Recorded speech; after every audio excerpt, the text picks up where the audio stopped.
Ang sabi ko last time, 1 week before ng travel, magsisimula na ako mag-impake. Akala ko lang pala yon dahil itong araw na nag-impake ako, ito na din yung araw ng flight namin. Last week lang kasi kami nag-book ng flight. Medyo biglaan talaga kasi malapit na ma-expire yung super pass namin. So sayang naman kung hindi namin magagamit kaya ayan napabook bigla ng tickets. Ayun nga lang, sunod-sunod ang mga ganap namin recently. Ang dami namin inasikaso, yung iba nga hindi ko na na-vlog. So ngayon lang nagkaroon ng oras para mag-impake. Kung hindi pa mamaya yung flight namin hindi pa ako mapipilitan mag-impake. Charot. Medyo mas napapadali na din naman yung pag-iimpake ko ngayon kasi mas nakakabisado ko na kung ano yung lagi namin dinadala. Pero overpacker pa din talaga ako kasi mas mabuti ng sobra kaysa kulang. Pagkatapos ko mag-impake, ayan mabilis ang ligo, asikaso, tapos dumiretso na kami sa airport. Domestic flight lang naman kami kaya hindi naman kailangan na sobrang aga namin makarating sa airport.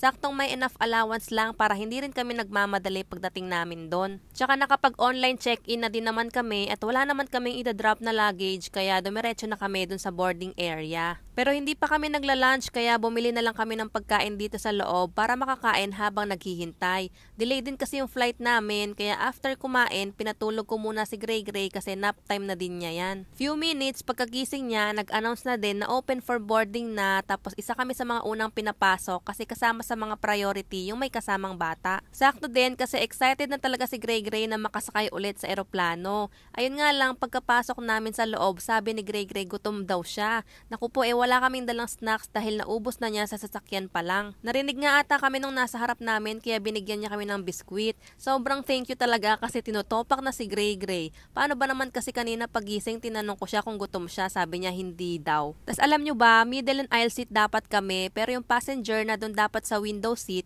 nag-offer siya na kung gusto namin sa window seat okay lang daw. So pinupo ko si Gray Gray sa window seat tapos si ate siya na yung umupo sa aisle seat. Ang bait 'di ba? Tapos, nanalo din siya dun sa pag-games ni Seb Pac. Tapos, binigyan niya sa amin yung prize. Ang bait niya, nakikipagtsikahan pa nga siya kay Gray Gray. Tapos bumili din pala kami ng choco banana cake dito, yung mga ino-offer ng FA kasi gutom pa daw si Gray Gray. Tapos after around 1 hour, ayan, nakarating na kami sa Iloilo.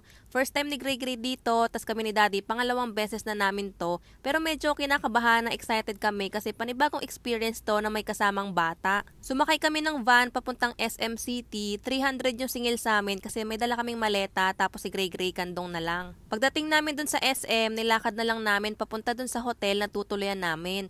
Medyo mahabang lakaran, siguro mga 10 minutes na lakad pero carry naman. Dito kami magsistay for 3 days and 2 nights sa Fig Tree Hotel. Suwak sa budget kaya hindi ako masyadong nag-e-expect pero in fairness, very decent yung room and facilities nila. Pagpasok sa kwarto, dito sa left side, merong rack na pwede nyong patungan ng mga bag or maleta. Meron din provided na hanger, pwede kayong magsabit ng mga damit dyan.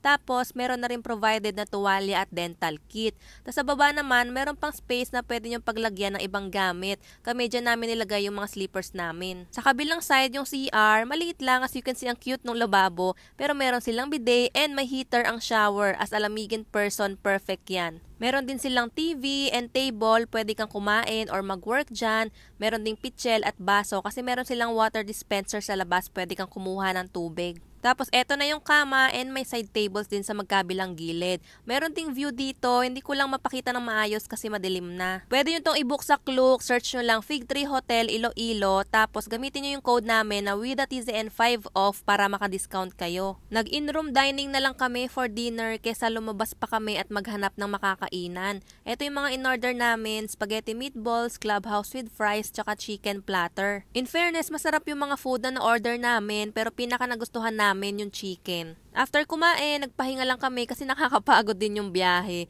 Tapos, tuloy natin yung gala bukas.